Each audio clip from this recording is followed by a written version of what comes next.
A story so big it changed the world. In the 1980s, a British journalist uncovered a horrifying truth about the food we eat. What he found out could have made him famous, but instead he was almost killed for it. His name was Richard Woodford, and he worked for the Sunday Times. One day he got a tip that something terrible was happening in a small village called Shotham, something involving a slaughterhouse and horrible working conditions. So he went to investigate. What he saw that would make him famous, or at least it should have.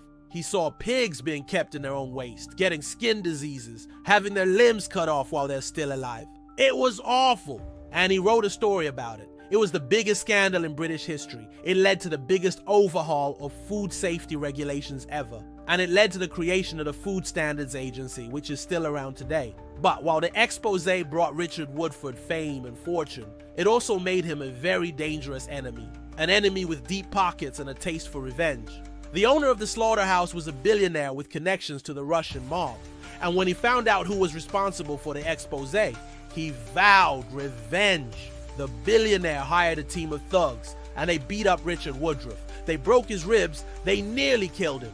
And then they did something even more sinister. They started a rumor that Richard Woodruff was gay, even though he wasn't. The idea was to ruin his career and force him out of the country, and it almost worked. Richard Woodruff was forced to resign from the newspaper.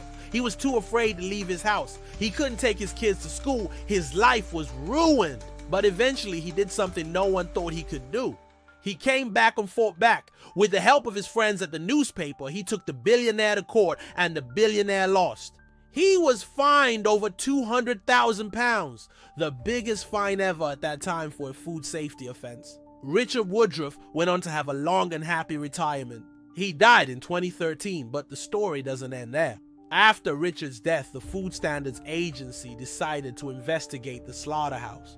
They wanted to know if they could find any other problems. What they found was so bad it would make you throw up. They found horse meat in the burgers, they found traces of a date rape drug in the chicken, and they found salmonella in the pork. All of this was happening in a slaughterhouse that was supposed to be one of the best in the country. How could this have happened? Well, the truth is, for years the owner had been bribing the food safety inspectors. He was paying them off to look the other way. And because of that, he was able to poison thousands of people. What's the biggest food scandal you've ever heard of? Let me know in the comments below.